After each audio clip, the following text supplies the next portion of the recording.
师傅，原来是你啊！我们这一次要还原的是古早味的怡宝河粉。你干嘛请我吃海鲜意大利面？所以他刚刚开始卖怡宝河粉的时候是汤的。刚开始的时候只有汤的。我是建议你们用白虾。来了来了 OK， 很冷啊！我们来选哪一个是白虾？我不敢啊！所以你觉得以前用的那个怡宝河粉有差吗？怡宝来的比较顺滑了，因为它用那个淡水来蒸米。我们当然不可能把怡宝的地下水运来新加坡，对不对？所以我们的秘密就是。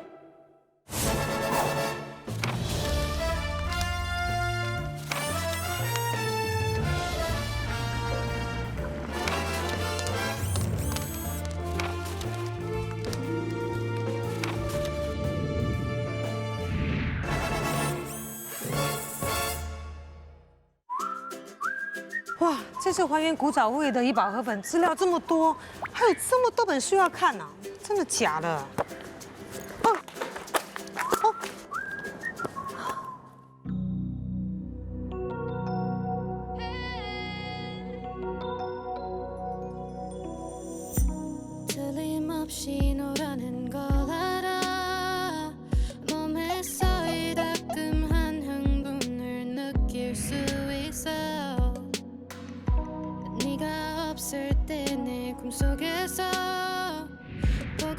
师傅，原来是你啊！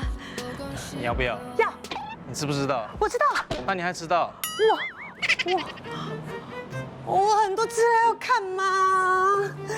哎呦，好棒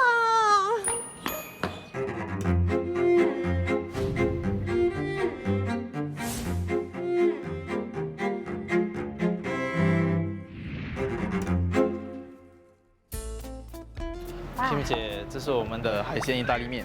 太漂亮了耶！我先尝一口哈。好，就是西式的意大利面嘛哈，可是它味道很中式，感觉好像吃虾面这样。可是哦，我们这一次要还原的是古早味的怡宝河粉。你干嘛请我吃海鲜意大利面？因为我所吃的那个河粉，对吗？都是干捞的，有虾，所以这个海鲜意大利面它也有虾，跟它的那个面的宽度又像怡宝河粉一样。是，那个酱汁也挺好吃的，还有那种油油亮亮的。对，那个油是虾油。哦，所以你是有吃过怡宝河粉吗？你爱吃吗？因为本地的怡宝河粉，我所知道的都是干捞的。可是我听说在怡宝的怡宝河粉都是汤的，所以我想古早味有可能是汤的吧。非常好。其实呢，怡宝河粉是源自于马来西亚霹雳州怡保，可是，在当地呢，他们不叫怡宝河粉，他们叫鸡丝河粉。那这道美食呢，其实是随着新马两地的人口往来流动，然后传进新加坡。我有带资料来哦。好，这里有一篇报道是1961年的，看到吗？他是说呢，当时啊，是一位李东先生最先把怡宝河粉引进本地的。可是这位先生在新加坡开的店呢，已经结束营业，然后他也早已经过世了。但是呢，我们会想办法去联络这位李先生的女儿，看看可不可以从他那边找到一些相关的资料。还有这里呢也有说到一名叫做江宝华，他是怡保人，他原本是在吉隆坡那边卖河粉为生的。然后1970年的时候呢，他就落户新加坡，进驻荷兰村咖啡店。他卖的是怡保河粉，还有华鸡面。我已经查过了，这一家店呢还在哦。我们现在就去。好。Hello， Timothy 你好，我们来了。想要请问你一下哦，当年这个江先生在荷兰村卖怡宝河粉的时候，就是现在这家吗？这个同样的不是位置吗？在这边啊，以前他们在隔壁的咖啡店卖，人做了10多年，生意越来越好，就80年的时候才搬到这边来。1995的时候，他想退休回去马来西亚，我们才买过来这个品牌。那老板，你们的菜单里面对吗？有那么多主食配料跟汤，你们以前70年代的时候就有卖这么多？那时候只有6样菜，只有鸡丝河粉、豆芽、滑鸡、水饺、鸡脚还有冬菇。哦，那我有读到一个报道说，大概70年代的时候啊，其实在本地呢，干捞的风气是很盛行的。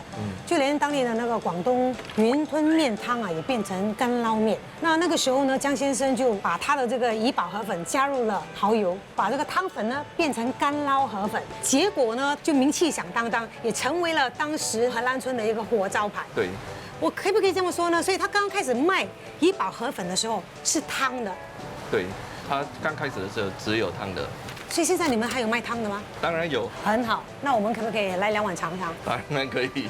？Very good， 来找地方坐。鸡丝河粉是广东先民从中国南下马来西亚怡保开采锡矿谋生时，将故乡的河粉淋上鸡汤，一解乡愁的美食。据说早年怡保的福建虾面摊贩们，为了迎合当地广大广东社群的口味，在粉面的选择上，除了黄面之外，也提供了广东人试吃的河粉。 同时，也舍弃了福建虾面汤底的猪骨成分，改用了鸡骨汤，形成为现今版本的怡保鸡丝河粉。果不其然，这道以鸡汤和虾油为基底的美食再创，反而深受怡保当地人的喜爱，受欢迎的程度超过了摊贩们原先所售卖的福建虾面，甚至取代了历史更悠久、最初版本的广东鸡丝河粉。 哇，这个就是鸡丝河粉汤，对，然后再加上豆芽，还有滑鸡，这个就是70年代顾客常点的一个配搭吗？对，是这样的。为什么这么特别的？你们会有卖滑鸡？因为那个时候需要一点特点，所以江先生想到了用滑鸡吸引顾客来。那一直以来都没有虾的吗？没有虾，因为他刚开始只是一个人做，所以太多工了，做不出来。那河粉的口感很滑，薄薄的，可是又有嚼劲。所以以前哦，一碗怡宝河粉汤里面就是鸡丝，鸡丝是鸡胸肉是吗？对，鸡胸肉。然后菜是芥兰啊。对，以前也是。那你们以前鸡丝跟滑鸡煮的方式是一样的吗？对，跟以前是一样的。我们的做法很简单，等水滚了以后就下鸡骨，放一点咖喱、ginger 下去。接下来我们就会把鸡放进汤里面。 3起3落，比较特别的是，当我们煮的时候会拉下鸡的腿，这样做会确保煮的时候会熟。整只鸡煮了以后，就下冰水，拿出来的时候才分开。所以胸的部分会做成鸡丝，腿和尾的部分我们会分开放进冰橱做滑鸡。可是你的鸡丝这个是切的是吗？不是丝的啦。这里是切的，不是丝的。但是以前是丝的。啊，以前它也是切的。以前也是切的。对。 那以前的怡宝河粉是用钢绑鸡还是肉鸡呢？以前是用肉鸡的，差不多2.3公斤的。公的还是母的？母鸡会比较肥一点。哦。所以这个汤一看就知道哦，你看干干净净的，而且是清甜的。所以是用什么材料来煮的呢？我们只是用水，还有每天煮那个鸡的汤，还有鸡骨这3样东西而已。没有猪骨。猪骨都没。没有猪骨，所以味道会比较轻一点，不会这么重。所以一直以来都是这样的煮法的嘛。对。另外一个问题就是哦，其实相比其他的本地一些传统的美食，怡宝河粉并没有那么被受到重视。那你们怎么想到接手这个生意呢？其实，在95年的时候，我老爸是个常客了，所以他听到这个店想关，他觉得很可惜，所以他问江先生，如果他肯把品牌卖给我们，我们会继续做。所以他应该也是非常乐意啦，有人愿意传承他的怡宝河粉。对，有时候他还是会下来一下，如果他在新加坡。哦，真的吗？他最后一次来这个店是什么时候？其实是before COVID。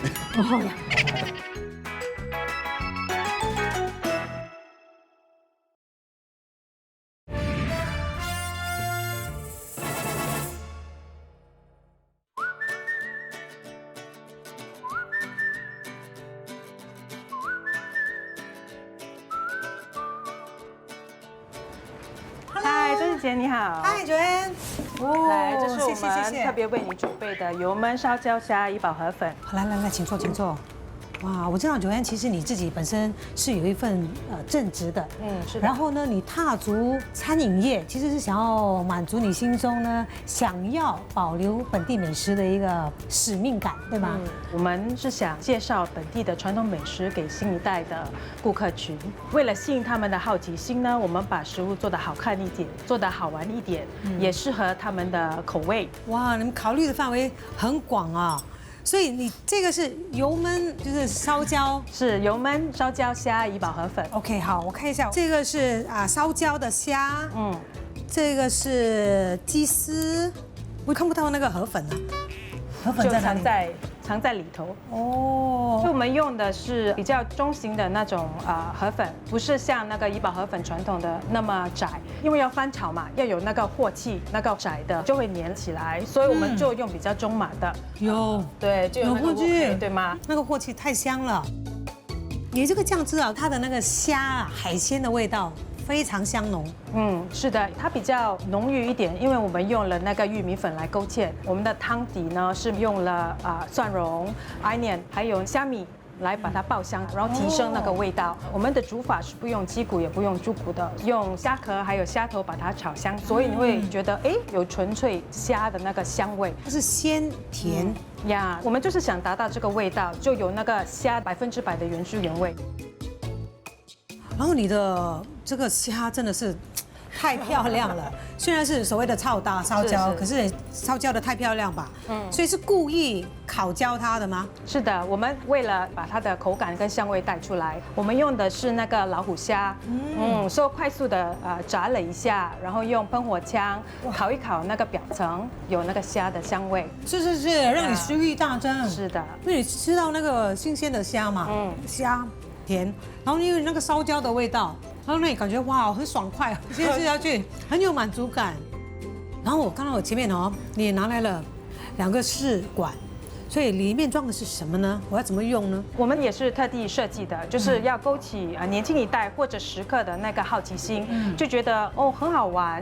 我们这里预备的是虾油，还有那个松露油，因为虾油是传统的嘛，就是要提升那个味道。那个松露油呢，就是现代年轻人很 popular 的食材啦。年轻人一定是要用这个。是的，你也算年轻，所以加一点淋一点上去啊。对，增加那个香气。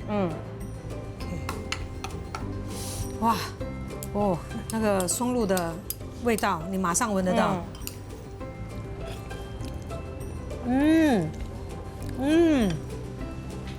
就是年轻人的味道。是啊，是有提升的，配搭的非常好。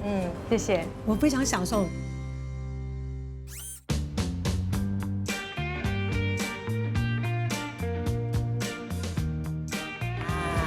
这个是你的。这个是我的。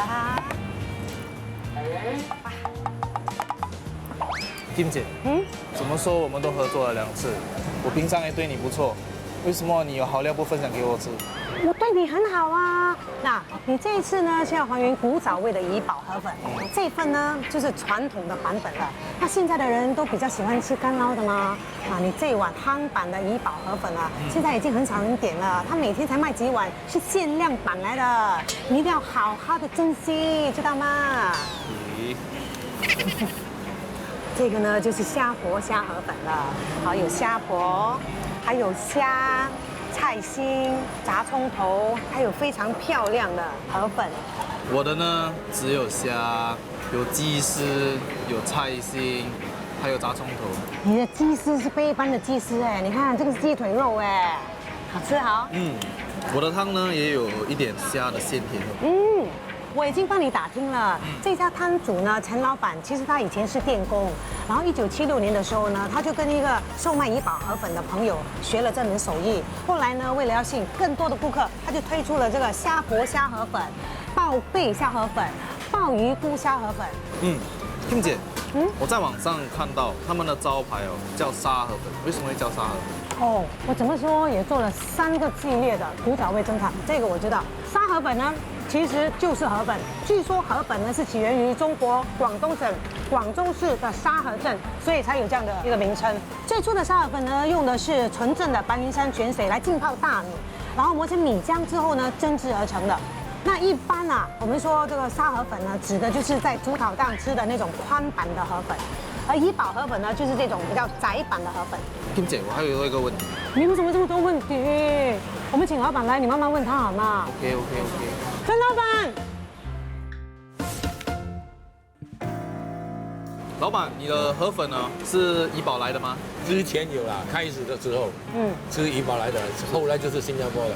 所以你觉得以前用的那个怡宝河粉跟现在河粉有差吗？那边的比较顺滑啦，因为可能它那个水质的关系，就是它用那个山水来蒸米，用那个水来磨什么。哦，矿物质的含量比较高啦。当然是。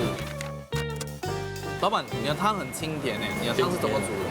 因为我用料新鲜的很虾啦，然后那个虾头剥了，那个虾头也就放下去熬啦，还有那个鸡肉煮了罢了，那个肉那个骨头就拿去熬了。所以不用猪大骨的。没有用猪大骨因为太多了。是。有虾就已经很我的香了。虾有就差不多20多kg，哇鸡有10只了，哇，够了嘛。所以你用的是什么虾呢？是海虾了，你看现在吃的是海虾不一样啊，一只浪啊，很新而且鲜。没有那种土味耶。你海虾是哪一种海虾？海虾很多种哎。海虾就是红脚虾，但是古早味的怡宝河粉不一定是红枣虾啦。这个我就不大清楚啊但是我用的只是用红脚虾，偶尔切货的时候我就补白虾啦。哦，所以当时是可以买到什么虾，你就用什么虾啦。对。哦 OK。那老板，以前怡宝河粉的虾也是去头去壳，连切半的吗？好，还有去掉那个还有去到里面泥肠对了，切了就是去掉那个排泄物。所以一路来都是这样的做法的。对。这样，老板，以前你们会加虾油吗？之前有，就是拿那个虾头剥了，那个壳来炒，就是那个虾壳啊，虾头放在油里面这样炒的，就是加油啦。就是加油了，炒那个膏出来就红红了嘞，然后那个油就收起来。你要加油的我就放那，有的人不要。啊，我看见哦，你的鸡翅里面有鸡腿肉的嘞。全部下去的，没有说胸肉什么肉的，我们整只就是剥了，切，全部用了。吃到鸡腿肉就是你幸运。对。哦。像连鸡皮也一起嘛，对吗？对，鸡皮也是一起。所以你刚刚一直讲切，我以为鸡翅是丝的。没有，那种是用叉来撕的，不用，我们就切的。现在也是用刀切。没有，现在用剪刀剪。哎呦，为什么？比较快。然后我看有一些人的那个怡宝河粉有豆芽啦，然后还有香菇啊，那些你没有的，一直以来都没有。以前是有用韭菜的哦，韭菜啊，不是这个菜心啊。不是菜心，真的是韭菜。有的人吃了有一个味道，他不要，他跟你放在旁边，他不要吃，哎呀浪费。后来就哎呀，干脆用菜心啊。所以我再跟你确定哈，古早味的怡宝河粉是汤的哈。对，不是干捞的啊。对，是汤。非常好，但是你的这个干捞的版本很好吃，海洋的味道。有海浪的声音。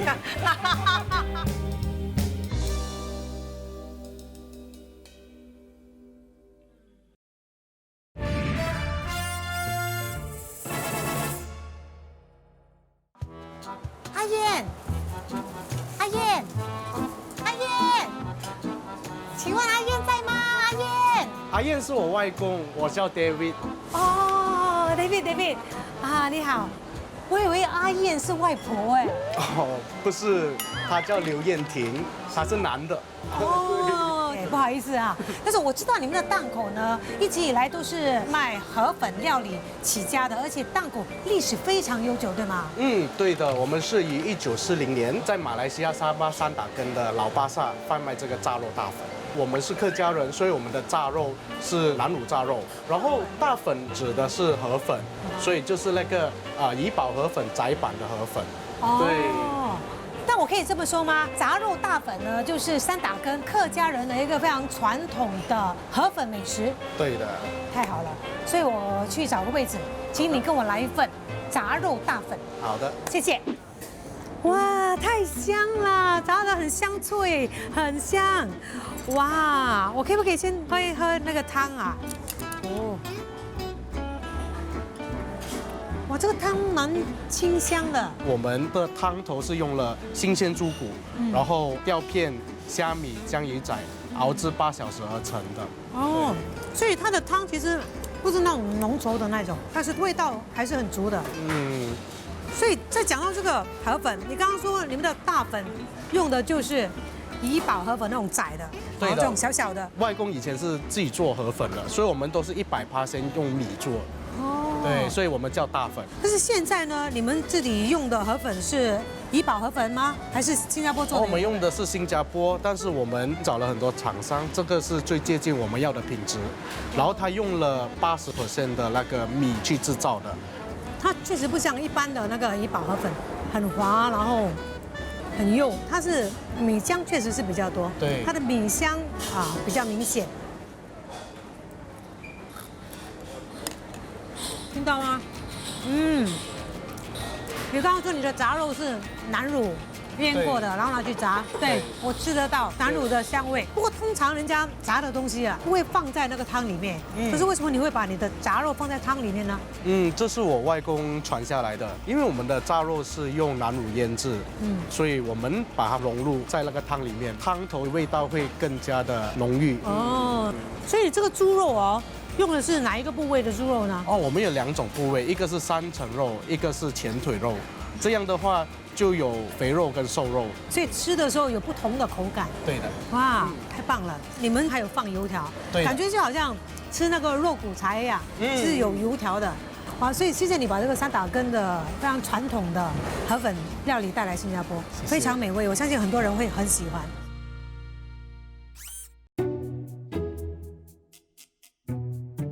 现在我来了。哦，嘿，金姐。嘿。你记得上次我跟你提过吗？据说是第一位把怡宝河粉带入新加坡的李东先生，我们真的联络到他的女儿了。哇，这么厉害！呀，我们也做了一个录音啊，我们来听一下。 During my father time, my father will use a rice mill to grind the rice until it's fine. Then he will sieve it until it's like rice milk. After that, he will pour it into a bamboo sieve with a cloth on top of it, and he will put to steam. After steaming, it will be about 0.5 mm thin. Then he will start to roll it up and cut. 哇，很仔细啊。所以你是要我自己做河粉吗？真聪明。可是之前陈老板说怡宝的河粉是用山水做的，我们要怎样去找怡宝的水？这点我们也是有考虑过，你给我们一点时间慢慢想，我会给你一个解决的方案的。可以。然后现在呢，我找到另外一个老字号，虽然他们是专门卖干捞的怡宝河粉，但是呢，这个老板啊，他是怡宝人，他常常会回去怡宝，所以我相信他对于怡宝河粉汤版的做法呢，应该是一点都不陌生。好，那我们走。好啊。李老板你好。钟姐你好，嗨，你好啊。 我们知道你是在怡宝出生，还有在怡宝长大的是吗，李老板？对的，我跟我父亲来了1950多年了。起初是流动小贩卖包，后来政府要整街市容啊，全部赶去小贩中心。包点是小吃，所以我们是认为卖小吃不可以了，所以就卖怡宝河粉。哦，因为你们最熟悉的。因为最熟悉的。那老板，你们经常回怡宝吗？怡宝的河粉是汤的吗？怡宝他们每个人吃汤的，没有吃干的。新加坡每个人喜欢吃干的，所以我就改变我的方法。 干捞的怡宝河粉，2000年的时候，我儿子接手了，就发明了鸡排河粉，适合这年轻人的口味。所以我也是年轻人啊，所以我想要尝一尝这个鸡扒河粉。好的，老人家啊，我老人家，他要吃那个怡宝河粉。好。哇 ，OK， 所以这个鸡扒河粉就是炸鸡扒，还有一点豆芽，这是菜心。OK， 我的就很丰富哎，又有鸡丝、香菇、炸云吞，还有叉烧，又有鱼饼、豆芽，还有菜。啊，这边是新加坡的口味，料多才感觉到很好吃啊。哇，太厉害了！哇，老板，你的那个卤汁很香。放香料啊，八角啊，桂皮啊，香叶啊。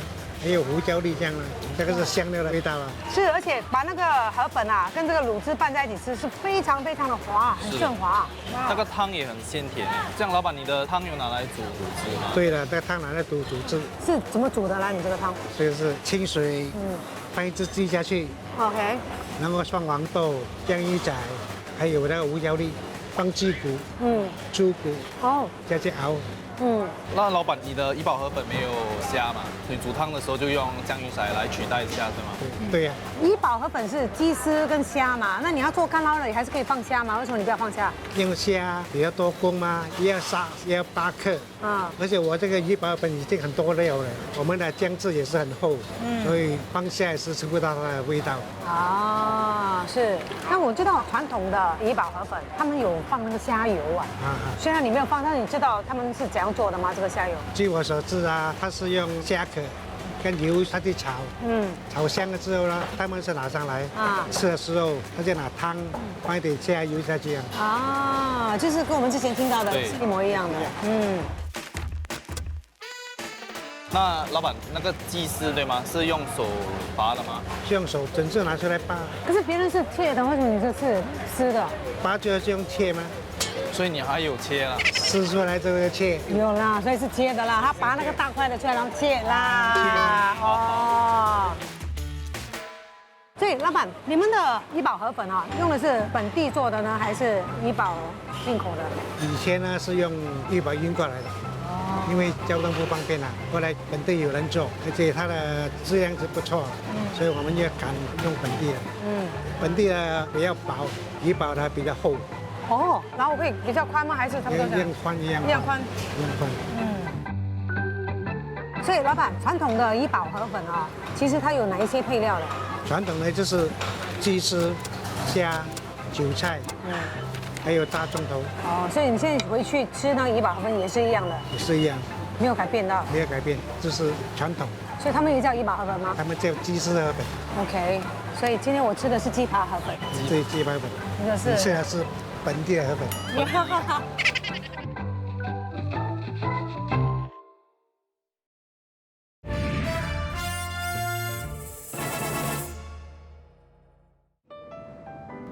哇，太美了吧！每一道菜都这么精致，这么美啊，就好像一件件的艺术品一样哎。看来这位 chef 呢，不只会煮，还是一位艺术家。哇，看着 chef 这么认真的在下厨，感觉好像在欣赏艺术品一样。chef 还要等多久才可以吃哈？现在马上来。哇，好期待哦，谢谢。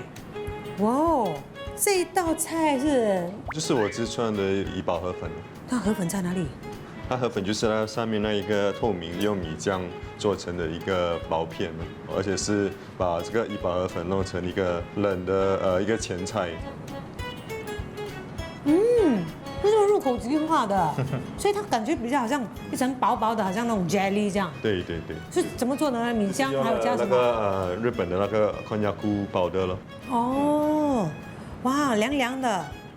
然后我知道怡宝河粉是有虾的，可是这里你是用这个Sakura LB 的。这个樱花虾配这个非常薄的河粉呢，其实它口感挺好的，因为河粉是凉凉的嘛，很顺滑，再加上那个樱花虾是脆脆的，这两个口感很不一样，咬下去哇，有惊喜。而且河粉本身比较淡，所以樱花虾会加一点味道。它是咸甜对，都有。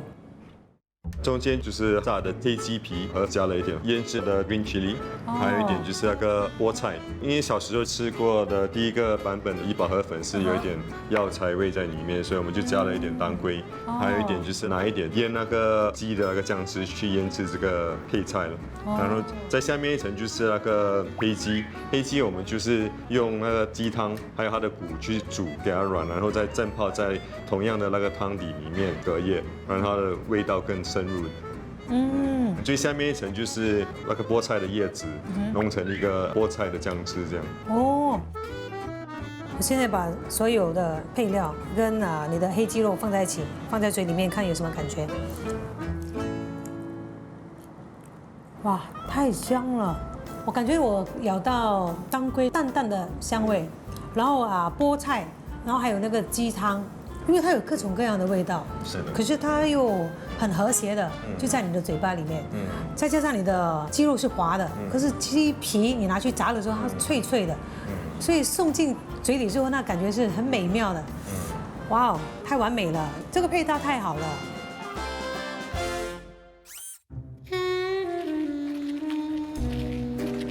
师傅，你还记得上个系列我有带你走过一条后巷吗？我记得。那个时候啊，你面露难色，感觉非常害怕。可是今天呢，我带你来到这个荒郊野外，你看起来很悠闲，心情还很愉快，是吗？人总是会长大的嘛。而且我觉得你应该是带我来找食材。没错，但是我还是觉得你应该害怕。哈？为什么？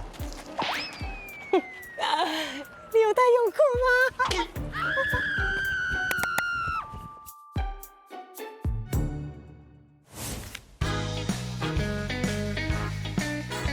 嗨，钟婷姐，嗨 Chef，Hello， 嗨。哎 ，Chef， 这位就是 Erica， 她是养虾达人哦。那你知道了，我们这一次要还原的古早味汤版怡宝河粉，那是有虾的嘛？那摊主说呢，其实这个虾的品种呢没有特别的要求，所以今天呢就带你来这个虾的养殖场，对，来了解一下到底本地有哪一些比较常见的虾可以让我们选择。但是先问一下 Erica 哦，你们这家虾场是哪一年成立的？我们建立于2016年。我们公司除了培育虾种之外，我们也会协助养殖业者如何善用土地空间来提高水产的产量。所以整个饲养的过程是怎么样的呢？我们这里有培育虾卵到幼虾，然后到成虾。幼虾到成虾，我们是会喂食不一样的饲料，像幼虾我们会喂微生物，而成虾呢，我们是喂配方饲料。成虾和幼虾它们的养殖方法比较不一样，像幼虾水温需要控制到28到30度，小心呵护。对，小心呵护。而成虾呢，它比较能接受广泛的水质。所以我们今天其实想要寻找的是可以用来烹煮怡宝河粉用的虾。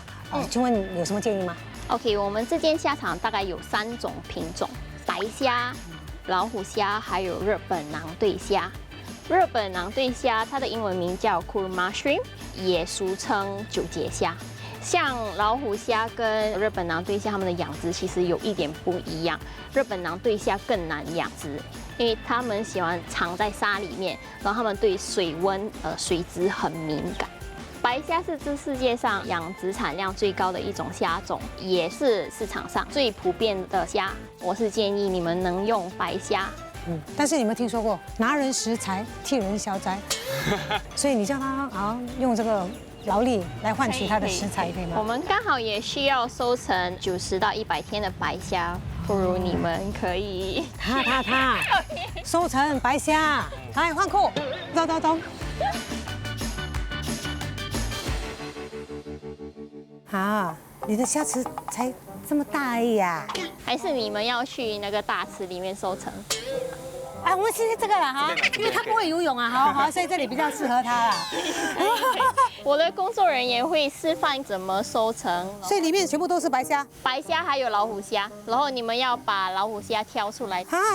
那跳来跳去怎样选？所以要多一个小网来抓那个虾。用手挑也可以。用手挑。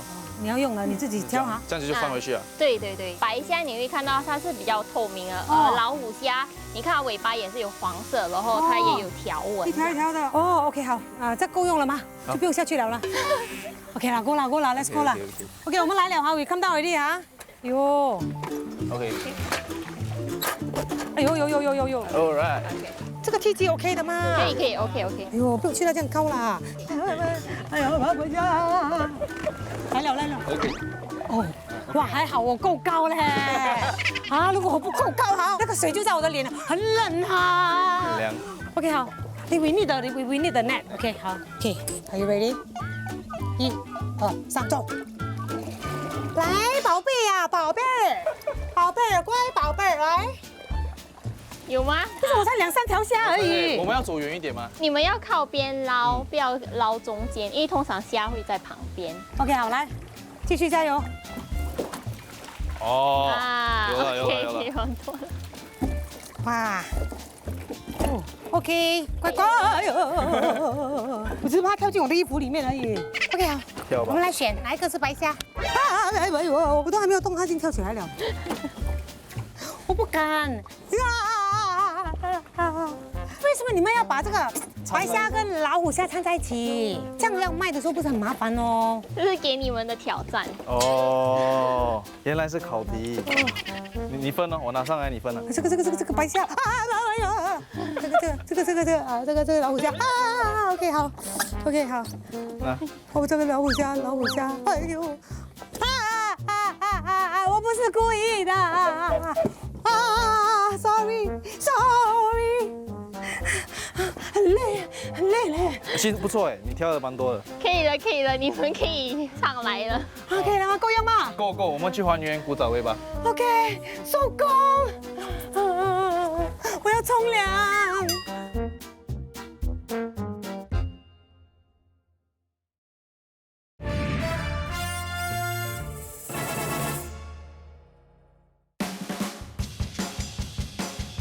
好了 ，Chef， 我们终于要还原古早味的怡宝河粉了啊！根据我们的资料显示呢，早年新加坡的怡宝河粉是汤版的，所以我们就是要还原这个汤的怡宝河粉。好，所以我们特别安排了这个美丽的景点哦，大海里面可以找到虾啦，好，我们的那个公园里面有很多走地鸡啦，哈，刚刚好符合今天的主题，你满意吗？很好。我们先开始煮鸡汤。昨天我预先煮好了一些鸡骨，方便今天熬鸡汤。所以就这样子等它滚吗？还是？对，我们就让它滚，然后我们就会把那些杂质筛掉。所以你的虾就会放下去，烫。OK， 那我现在来关心一下你的米哈。好。所以你用什么米？我们用的是老米。OK， 记得老板有说嘛，怡宝的那个河粉啊比较滑，是，因为怡宝他们是用他们的地下水来浸泡米嘛。是的。我们当然不可能把怡宝的地下水运来新加坡，对不对？所以我们的秘密就是我们用的是霹雳州太平地下水。这个霹雳州太平距离怡宝是67公里，所以这个矿泉水呢是最接近怡宝的水源了。是的。所以我也用了这个水来浸泡那个老米，非常好。我们可以先把虾捞上来 ，OK， 好，我们就让它凉，我们就可以把鸡放下去。这个是2公斤的肉鸡，就是根据老板说的。是的，很好。OK， 所以现在我们可以拔虾壳了。可以，这个虾不会跳的，放心。是，我懂。我在家里哦，我常常帮我妈妈拔虾的嘞，我很厉害拔虾的。是吗？啊，好。那我们现在拔好的虾头跟虾壳呢，我们就用来煮虾油。并且小心啊。我现在帮你把这个虾呢切半啊，这个是根据老板们所说的啊，他们切半的时候才去掉那个糖泥。哇，太香了那虾头。所以你先放一点油煮掉它的水汽哈。对，我就把水汽蒸发掉，然后再把油倒进去炒。所以你看它的虾油就开始出颜色了。所以我也明白为什么有些老板他们不要用虾油，因为真的是很费时。对，那我就先把虾头跟虾壳捞出来，再放进汤里面熬。哦，完美，捞一下。你说我可以做厨师吗？啊？你可以吃。我还少了什么呢？我少了什么条件？你不是少了条件，你是浪费你的才华。我们就少了一个像你这样的主持人。哎呦，真会说话。所以你早几年认识我，我会做你的女朋友吗 ？OK 啦，我早几年出生的话，我可以做你儿子吗？气死人！我错了。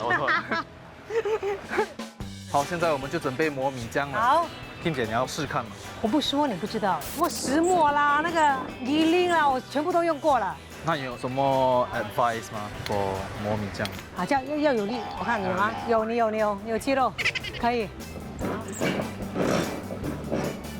哇，哎，不错哎，你之前有用过这个石磨吗？没有哎，所以我就跟制作单位讲，也可以先让我尝试用。哦，你有回去练习一下。有。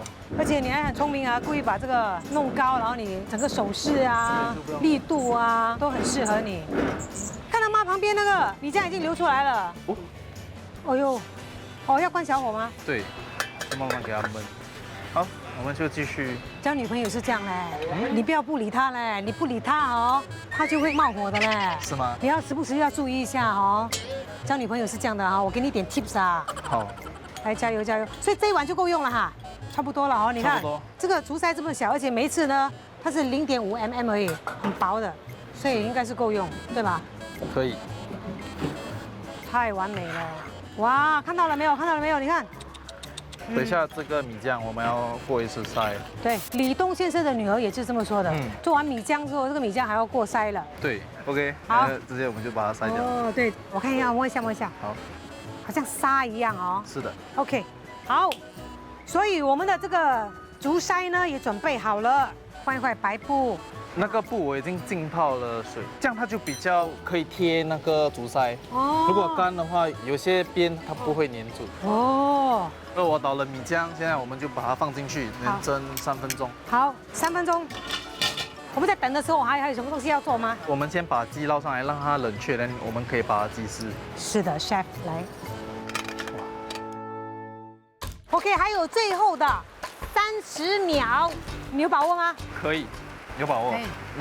哇，好了好了，哦。慢慢来哈，我要看你怎么弄哈。就先抹一点油。它涂上一层油是为了等一下折叠的时候它才不会粘在一起的啦。是的。OK， 好。哇，很黏呢，感觉好像有点像做鸡胧饭这样哦。是的，像做猪肠粉一样。哦，这个真的是不可以着急的啊。好的。耶，我们的河粉要成型了。现在我们就要开始切河粉。好，窄版的河粉。哇，每一条都一样哎，看到吗？质感还不错，看一下。哇，还是有一点弹性的。哦 ，OK， 不可以太用力啊，因为这个是老米 ，OK， 啊，太用力它就断了。是。接下来我们要切鸡丝。我们你切鸡丝，我切韭菜啦。可以啊。我们分工合作了哈。好。OK。老板们都说呢，怡宝河粉呢，除了鸡丝啊、虾啊之外呢，古早味用的不是菜心，是韭菜。对。老板们也说了，那个鸡用手拔了，再用刀切。对，好。古早味的鸡丝呢是有带鸡皮的。OK， 很好，我很喜欢。来吧，所以我们可以开始烫河粉，然后煮怡宝河粉。好的。 OK。哦，韭菜跟河粉一起烫的。是。哦，好。哇，很香，韭菜很香。我们加鸡丝。虾还美。哇，漂亮。炸葱头。一点青葱。那我们就现在去放汤。那汤要过筛，就不会有那个杂质。那我们放一点虾油就好了。哇，很漂亮，好，可以开动了。可以。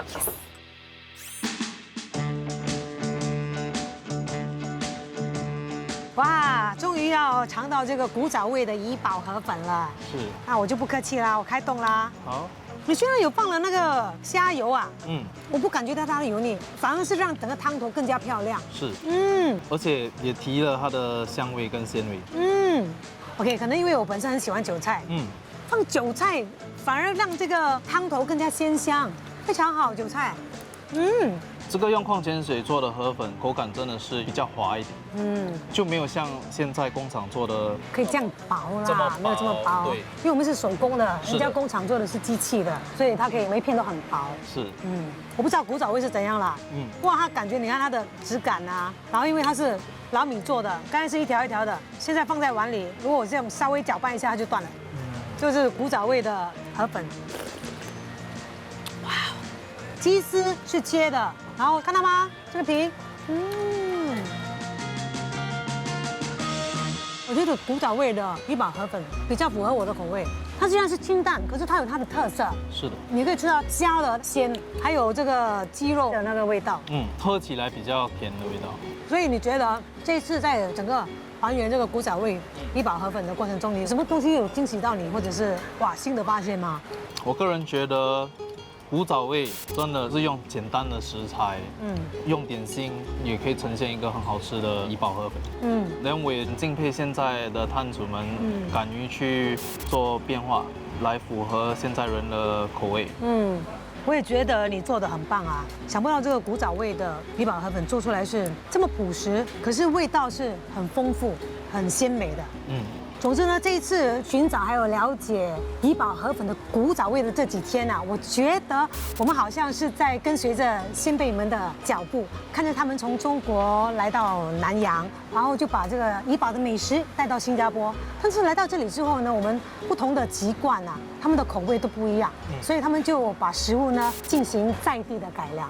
所以这个美食虽然它的味道有变，但是我觉得那份乡愁是未曾改变的。是。再次谢谢你，Chef，辛苦了。谢谢你，钟小姐。每个人对于古早味的定义不同，而我们也不能100%的复制古早滋味。但是在还原古早美食的过程中，想必也唤起了你们对那道美食的满满回忆。回忆或许有笑有泪，有甜蜜有辛酸。这不恰巧对应了食物中的酸、甜、苦、辣、咸。非常感谢大家这段日子的陪伴，让古早味侦探有幸和你们一起走过这有滋有味的回忆之旅。